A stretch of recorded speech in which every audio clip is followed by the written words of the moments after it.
औज़ुबिल्लाहिमिनश्शैतानिर्रजीम बिस्मिल्लाहिर्रहमानिर्रहीम। Dear students, चले शुरू करते हैं। आज हमारा लेक्चर नंबर 65 है इसका लेज़र का, और इसमें आज हमने ये लास्ट इस चैप्टर की लेज़र रह गई है जिसको हमने स्टडी करना है। और ये लास्ट लेज़र जो है ये है हमारे पास X ray laser.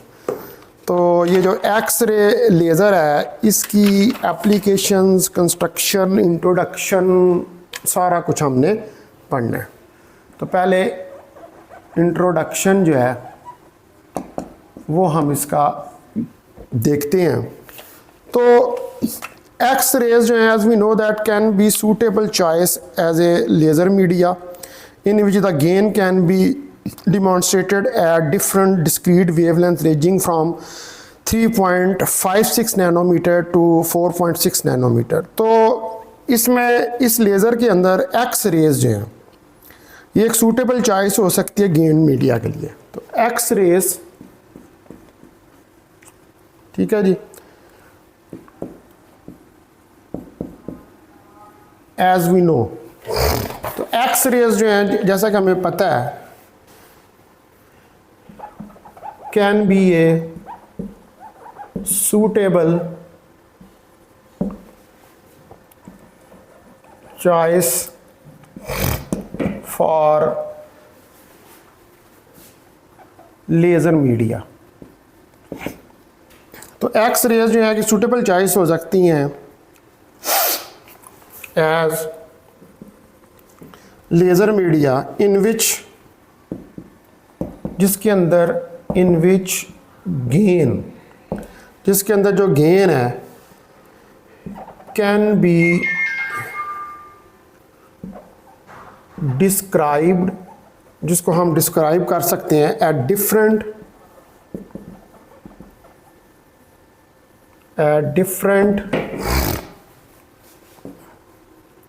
Discrete wavelengths, different discrete wavelengths के ऊपर, रेंजिंग फ्रॉम, जो कि रेंज करती है फ्रॉम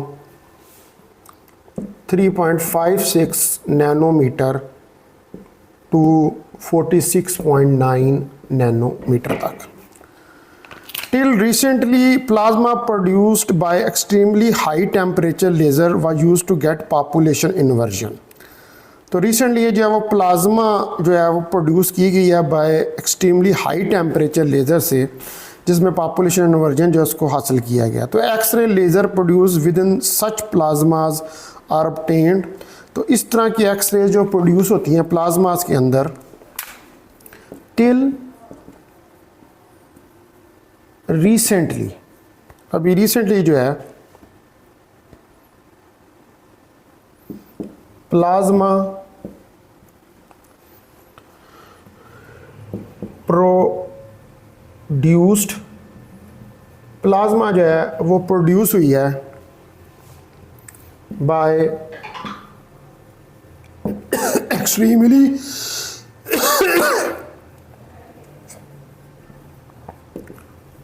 हाई टेम्परेचर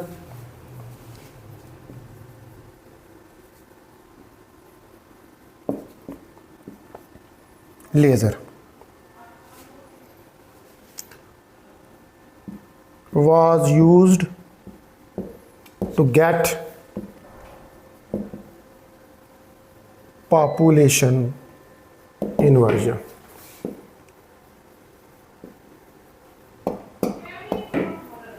जिसका कि पॉपुलेशन इन्वर्जन को हासिल करने के लिए इस्तेमाल जो किया गया। तो X-ray laser produce with in such plasma, X-ray lasers produced with in such plasma. तो एक्स रेज जो है वो प्रोड्यूस होती हैं इस तरह के प्लाज्मा के अंदर, आर obtained by focusing, और इसको obtain किया जाता है by focusing the pumping laser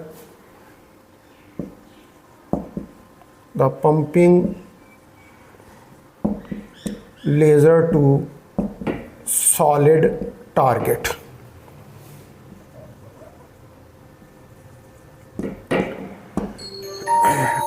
solid target की तरफ इसको पंप करके।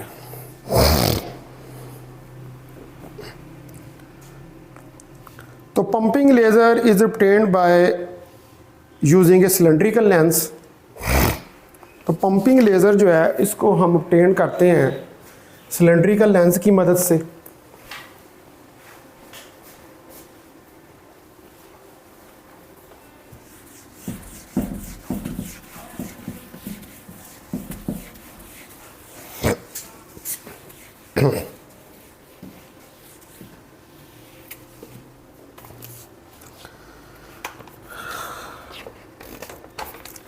ये बेसिकली मैं एक्सरे लेज़र का जो है वो डिस्कस कर रहा हूँ यहाँ पर। आप इसकी हेडिंग वो शुरू में दे दीजिएगा कि X-ray laser introduction, construction and working. तो ये सारा ही इसके अंदर ये चल रहा है। तो pumping laser is obtained by using cylindrical lens. The pumping laser is obtained by using cylindrical lens. तो पंपिंग लेज़र जो है वो हमें मिलती है यूज़ करने से cylindrical lens which produce a elongated plasma, जो कि एक ज़्यादा देर तक रहने वाली प्लाज्मा जो है वो प्रोड्यूस करता है। Which produces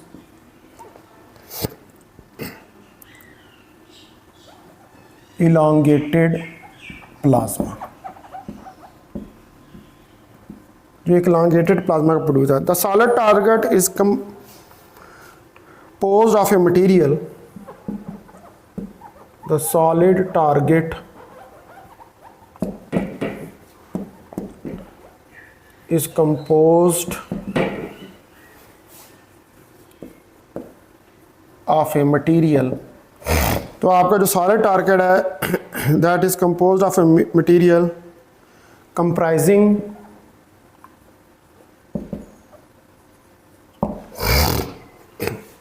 the laser gain medium, जिसके अंदर लेज़र गेन मीडियम है,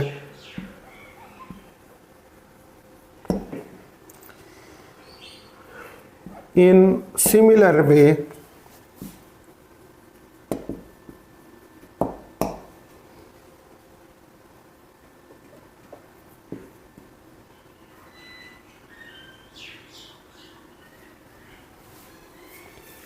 in a way similar to what is shown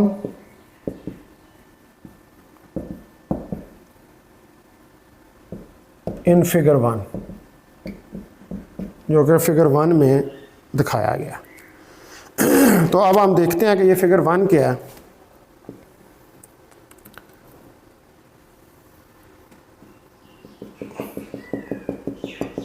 ठीक है, इधर ये जो है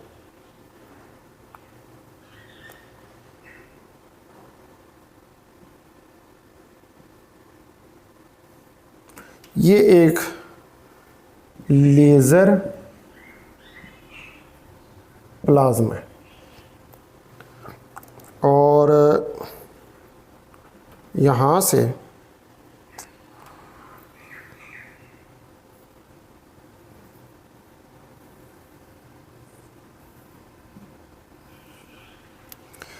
ये रेस जा रही हैं और इधर से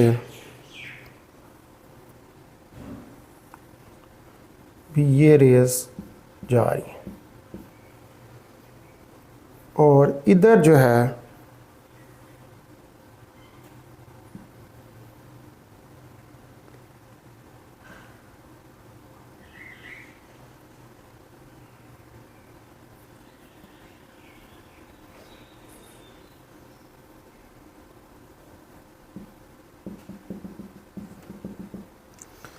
तो ये जो है हमारे पास ये पंप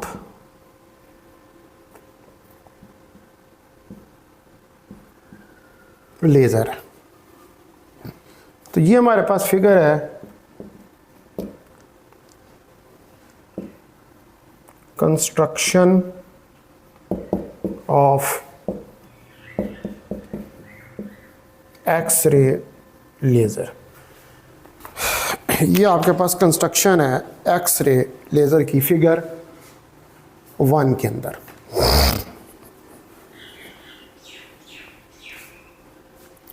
अब जो लेटेस्ट जो एडवांसमेंट्स हुई हैं इनके अंदर laser it's produced with in A cylindrical discharge plasma which is form by high voltage current plus with low inductance. अभी जो कुछ लेटेस्ट एडवांसमेंट हुई हैं उनमें यह किया गया कि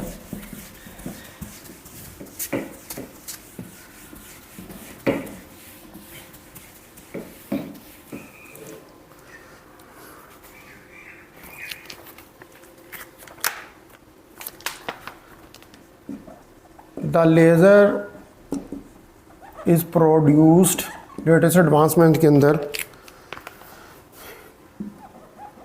with in a cylindrical discharge। इसको सिलेंड्रिकल डिस्चार्ज प्लाज्मा में प्रोड्यूस किया गया है which is formed by high voltage current plus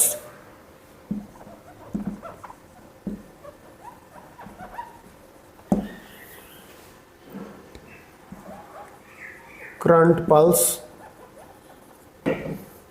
and with low inductance।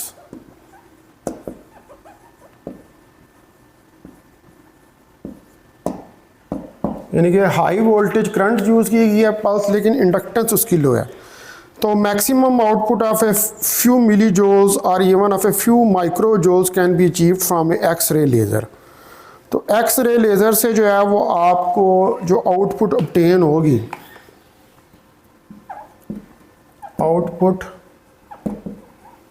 obtained by X-ray lasers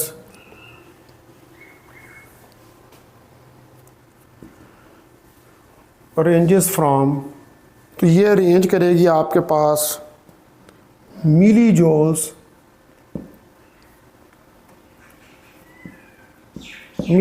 से 2 माइक्रो जूल तक।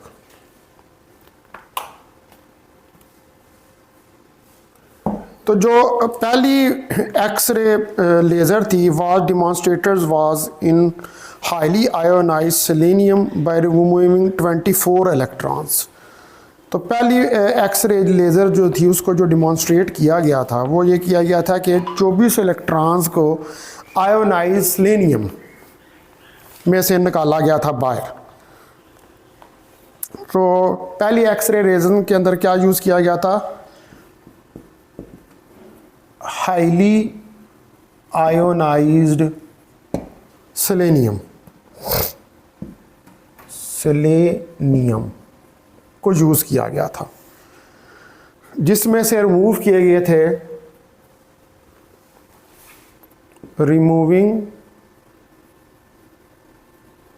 24 इलेक्ट्रॉन्स। इसको आयनाइज करने के लिए इसमें से 24 इलेक्ट्रॉन रिमूव किए गए थे और इसने फिर फॉर्म किया। जब 24 इलेक्ट्रॉन निकाल दिए तो ये बन गई selenium 24 plus eight lambda 20.6 nanometre से एंड 20.9 नैनोमीटर तक। अब जो इलेक्ट्रॉनिक कन्फिग्रेशन है आयोनाइज्ड सेलेनियम की is somewhat like the configuration of neon. ठीक है जी, जो नियॉन और सेलेनियम इनकी इलेक्ट्रॉनिक कॉन्फ़िगरेशन जो है इज सेम, वो सेम है, एक जैसी है। The laser transition is also akin to the familiar neutral neon transition. तो ये भी उसी तरह इसमें भी ट्रांजिशन होगी जैसे नियॉन के अंदर होती हैं। This comparison is called iso electronic scaling. तो ये जो कंपैरिजन होता है इन नियॉन और हीलियम लेज़र का, comparison of helium of neon and selenium is called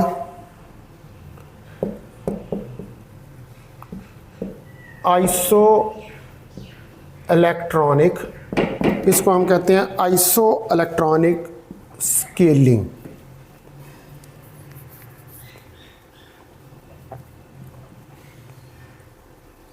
of energy levels। ये जो कंपैरिजन किया जाता है इनकी ट्रांजिशंस के दरमियान में। एंड रेडिएटिव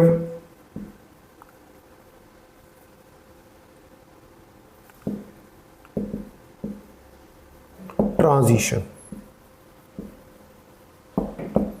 और रेडिएटिव ट्रांजिशन के लिए। So suppose there is similar energy level relationship between atoms having identical electrons configuration but different quantities of nuclear charge. So occurrence of this relationship is called isoelectric scaling of energy levels. Such isoelectric scaling is used in X-ray lasers. तो ये इसी तरह की isoelectric scaling जो है इसको use किया जाता है X-ray लेज़र में।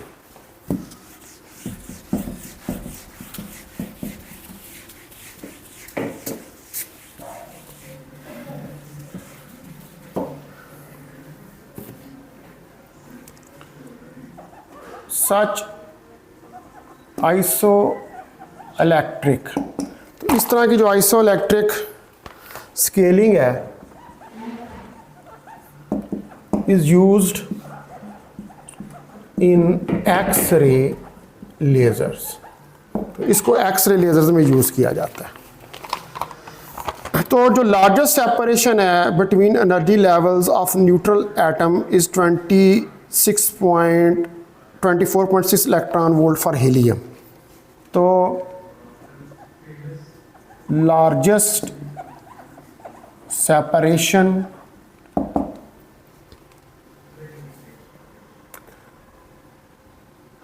जो एनर्जी लेवल्स के दरमियान है between energy levels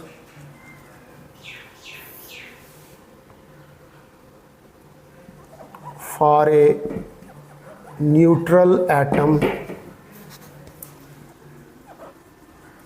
is 24.6 electron volt for helium।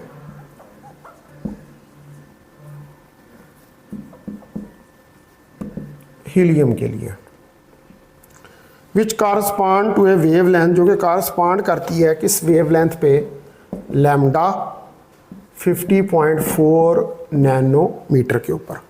But this is not X-ray wavelength, लेकिन ये जो लैम्डा 50.4 नैनोमीटर ये एक्स-रे वेवलेंथ नहीं है। Therefore in order to make X-ray wavelength available from the transition between bound states, electrons from an atom have to be removed और stripped until an ionic species of the atom।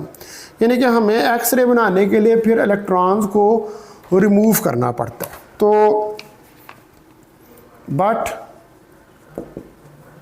This is not a X-ray wavelength. तो ये एक x-ray wavelength नहीं है। Therefore in order, तो लिहाजा in order to make X-ray wavelength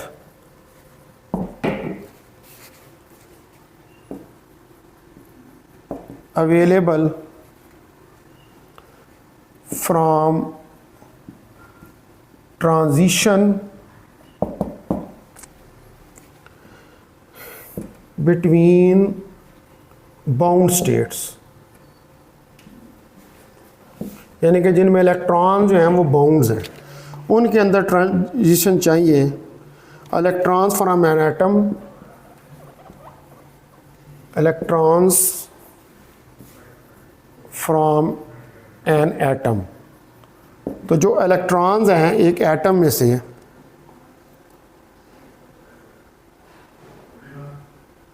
have to be removed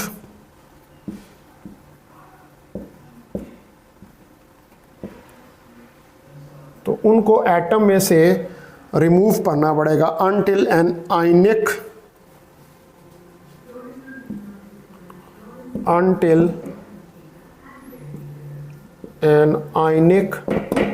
species, कोई आयनिक species जो हैं ऑफ दैट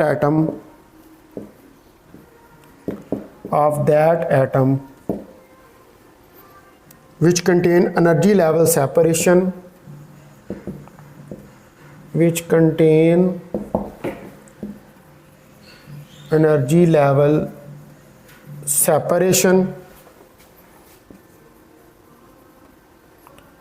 जिसमें के एनर्जी लेवल सेपरेशन हो and wavelengths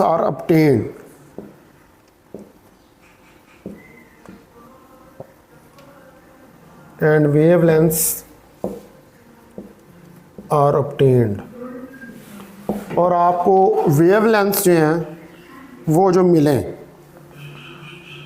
which would be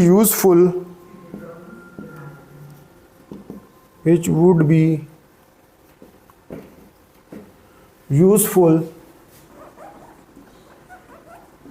in getting X-ray laser. तो एक्सरे लेज़र्स को तो यहाँ से साफ पता चल रहा है कि आपको आयोनाइजेशन करनी पड़ेगी।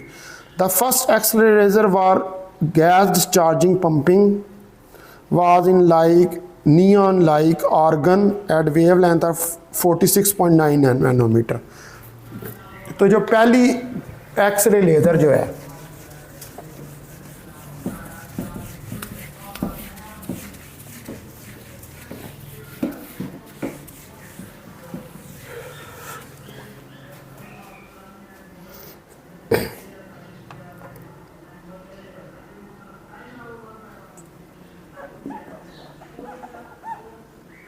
द फर्स्ट एक्सरे लेज़र, तो जो पहली एक्सरे लेज़र थी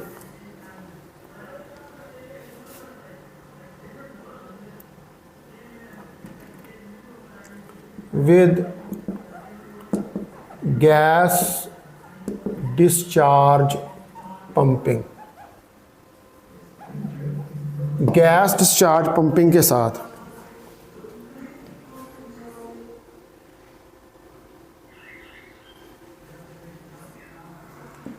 was in neon like argon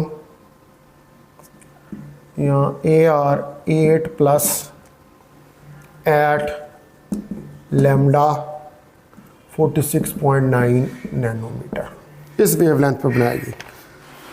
Some of other similar isoelectric scaling sequence capable of producing lasers, इस तरह के और भी हैं जैसे निकल, lithium, beryllium, hydrogen, cobalt like scaling. ठीक है, निकल में भी स्केलिंग हो सकती है, लिथियम में भी हो सकती है,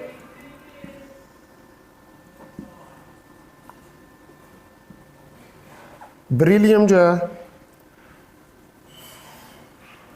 इसमें भी हो सकती है, हाइड्रोजन में भी स्केलिंग हो सकती है और कोबाल्ट में भी स्केलिंग हो सकती है। तो in X-ray laser optical cavities are not desirable due to following reasons. तो एक्सरेज के अंदर जो ऑप्टिकल कैविटीज़ हैं वो डिज़ायरेबल नहीं होती, ये कुछ रीजंस हैं उनकी वजह से। तो पहला ए रीज़न ये है कि जो गेन होता है duration, the gain duration is very short, so short that only a few passes can take place through the amplify medium.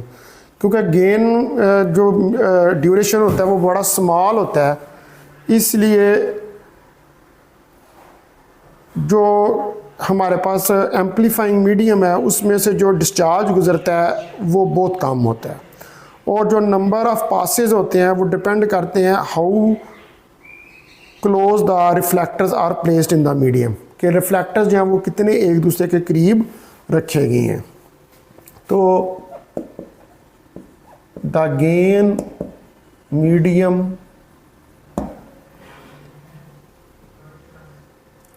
या the gain duration is very short.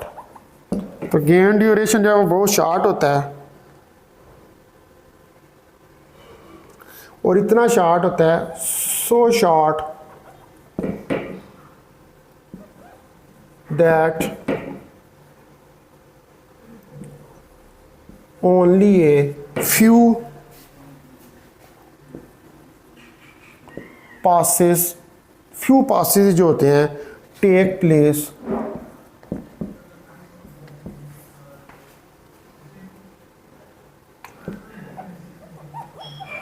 Through the amplifying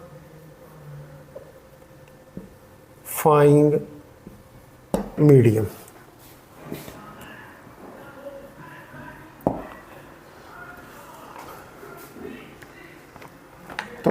तो कुछ ही जो हैं वो passes होते हैं amplifying medium से, और जो नंबर ऑफ पासेस हैं,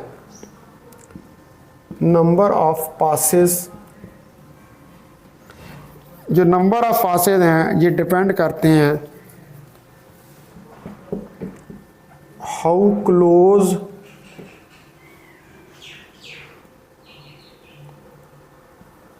reflectors are placed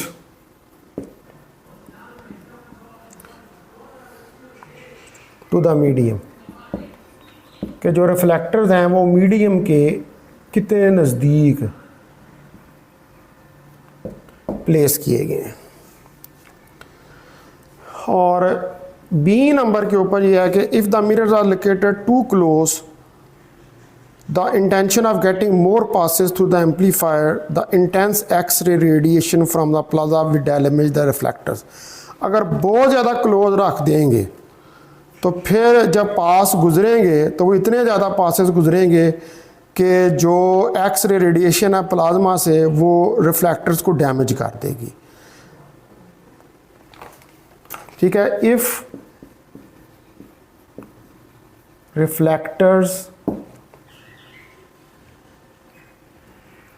या मिरर कह लें, if mirrors are too close, वो एक दूसरे के बहुत करीब होंगे, तो the X-ray from plasma will damage the reflectors. तो वो डैमेज कर देगी रिफ्लेक्टर्स को।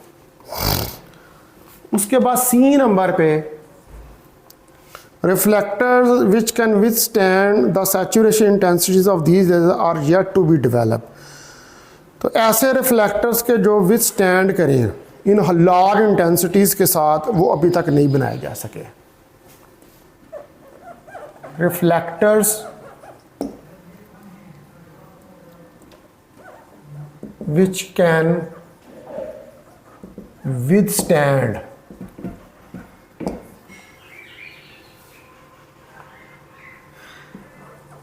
the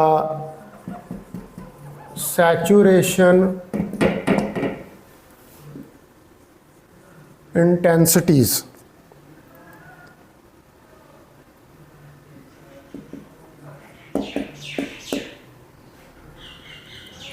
of these lasers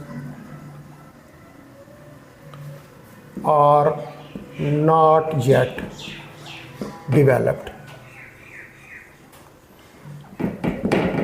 तो उनको अभी तक डेवलप जो है वो नहीं किया। तो ये कुछ जो है वो हमारे पास इसके अंदर मिसाइल आती हैं। तो प्लाज्मा डिस्चार्ज इक्विपमेंट जो है उसके लिए मैं फिगर बनाता हूँ एक और।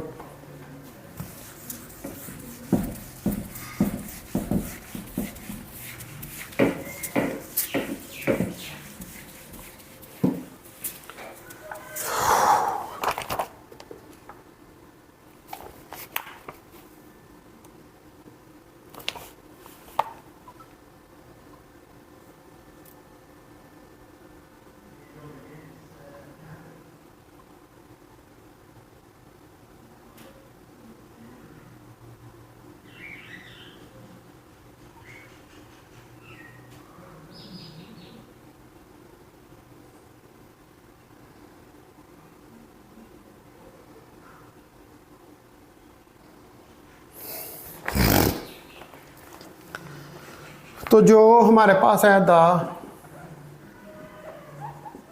Plasma discharge equipment is shown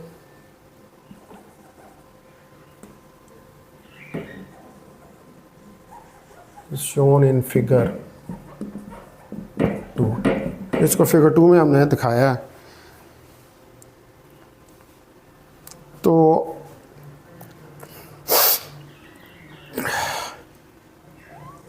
ये मैं फिगर बनाता हूँ।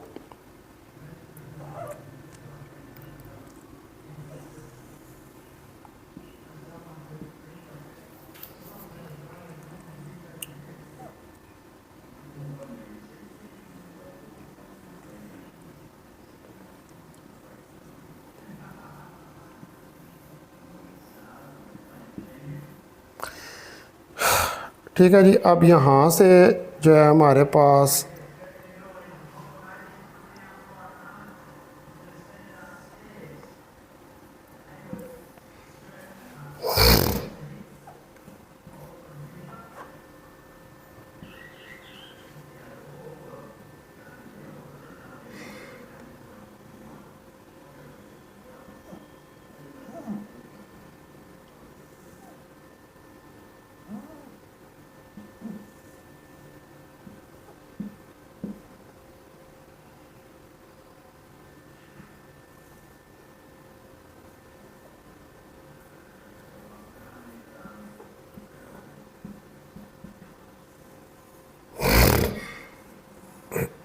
इधर मिला दें इसके साथ इसको। ठीक है जी। अब इसके अंदर जो है एक और यहाँ पर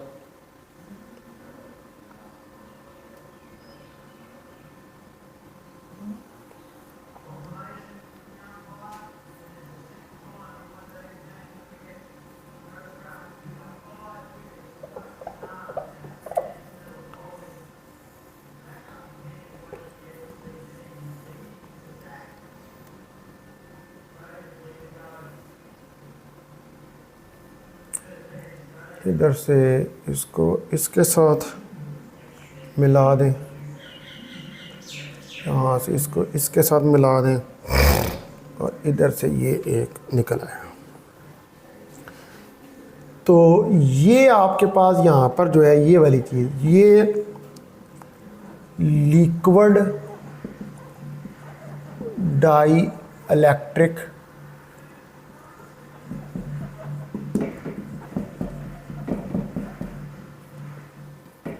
कैपेसिटर है।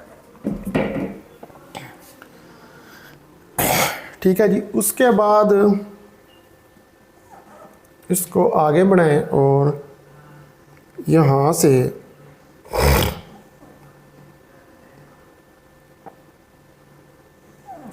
इधर तक आएं और इसको इसके साथ मिला दें और इधर से भी यूँ आए और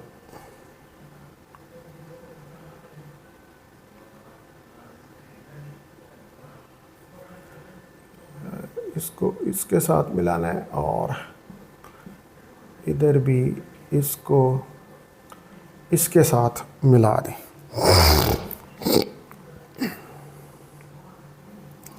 अब इसके आगे जो है यहाँ पर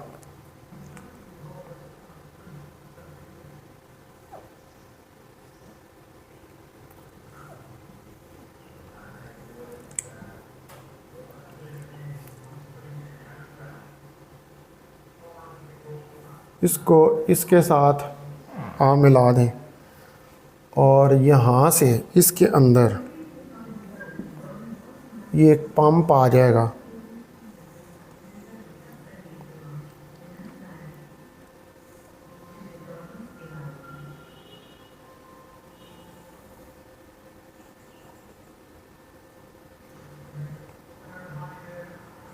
इसको इस तरफ ले जाएं और इसको इस तरफ ले और इसको इसके साथ मिला दें। ये हमारे पास जो है ये मार्क बैंक है, ठीक है जी। ये जो सारा ये वाला है ये स्विच है आपके पास। यहाँ पर ये वाला जो है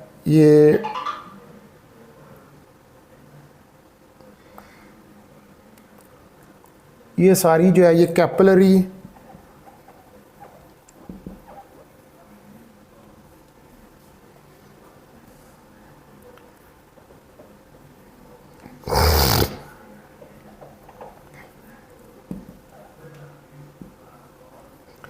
ये हमारे पास जो है ये कैपिलरी और ये विंडो है।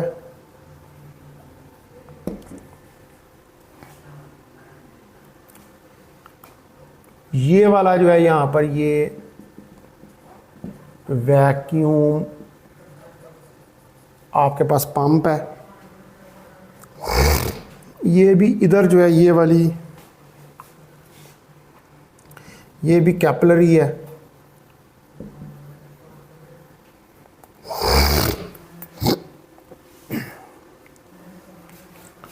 और यहाँ पर ये जो है ये एक फास्ट वाल्व है।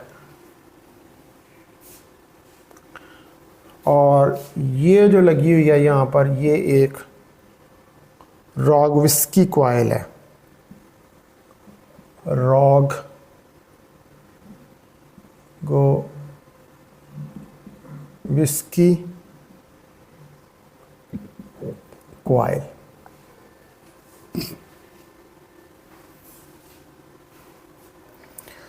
तो ये हमारे पास लेज़र प्रोड्यूस्ड है बाय एक्स-रे सोर्स का पूरा सेटअप है। Laser produced by X-ray source, इसको आप कह दें फिगर 2। तो प्लाज्मा डिस्चार्ज इक्विपमेंट यहाँ पर हम देखा है इन दिस डिवाइस, ये जो डिवाइस है सारी, plasma is produce inside the tube of length up to 12 centimetre. Plasma जो है वो प्रोड्यूस होती है 12 सेंटीमीटर लेंथ की ट्यूब के अंदर with A bore of 4 millimetre. और बोर जो होता है ऑफ 4 मिलीमीटर, 4 मिलीमीटर का बोर होता है विद रैपिड डिस्चार्ज पल्स। और रैपिड डिस्चार्ज पल्स जो है उसको इस्तेमाल किया जाता है। तो device use for spark discharge, ये डिवाइस जो है वो स्पार्क डिस्चार्ज के लिए यूज़ होती है। स्पार्क डिस्चार्ज के लिए ये डिवाइस यूज़ होती है। और हाई वोल्टेज स्पार्क गैप होता है इसके अंदर।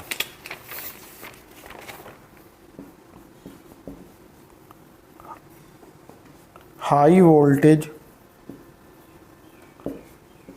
स्पार्क गैप स्विच, ताकि उसको ऑन या ऑफ जो है वो किया जा सके।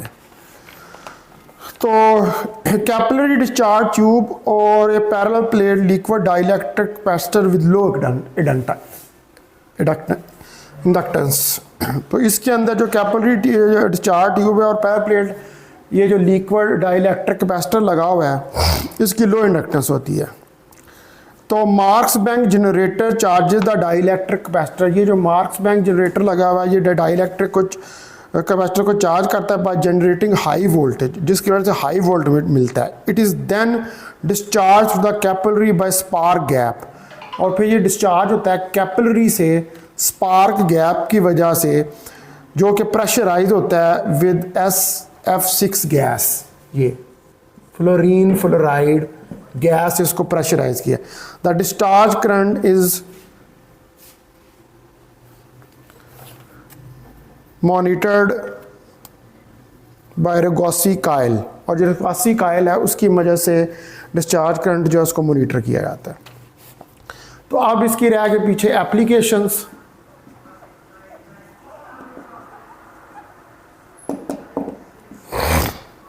तो इस एक्सरे जो है being recent origin as just coming out of periphery of laboratory, X-rays are available at operating at a pulse repetition rate of few pulses during 24 hours. They are also very costly and their use will be limited. जो बहुत costly होती है इनका limit है। One application of X-ray holography of living biological objects, जो living biological objects उनकी holography की जाती है। Having a pulse duration of few picosecond, चूँकि इनकी पल्स ड्यूरेशन जो है वो फ्यू पिकोसेकंड की होती है। This laser can generate 3 dimensional image of live objects because of high resolution with short wavelength. अब आपको पता है कि चूँकि हाई रेजोल्यूशन होती है, शॉर्ट वेवलेंथ होती है, तो ये 3 डायमेंशनल इमेज जो है वो बना देती हैं लिविंग ऑब्जेक्ट्स का। Other use of X-rays include X-ray crystallography, microprobing, plasma diagnostic studies in atomic physics, photolithography, meteorological studies, microscopy, medical radiology। तो वैन मोर कम्पैक्ट लेज़र जब आएंगी तो इसका मज़ीद जो है वो यूज़ भी बढ़ जाएगा। तो इन चीज़ों में ये एक्स रेज जो हैं यानी कि मेडिकल में इस्तेमाल होती हैं, होलोग्राफी के अंदर इस्तेमाल होती हैं, लिविंग ऑब्जेक्ट्स के इमेजेस बनाने के लिए इस्तेमाल होती हैं, मेट्रोलॉजी के अंदर इस्तेमाल होती हैं, फोटोलिथोग्राफी के अंदर इस्तेमाल होती हैं, प्लाज्मा डायग्नोसिस के अंदर इस्तेमाल होती हैं, माइक्रो प्रोबिंग में भी यूज़ होती हैं, क्रिस्टलोग्राफी में भी यूज़ होती हैं। तो ये सारी इनकी एप्लीकेशंस है। अब ये चैप्टर ख़त्म हो गया तो अब नेक्स्ट जो है वो फिर हम स्टार्ट करेंगे कि एप्लीकेशंस क्या होती हैं एक्सरे लेज़र्स की, उनको हम स्टडी करेंगे। बहुत शुक्रिया आपका।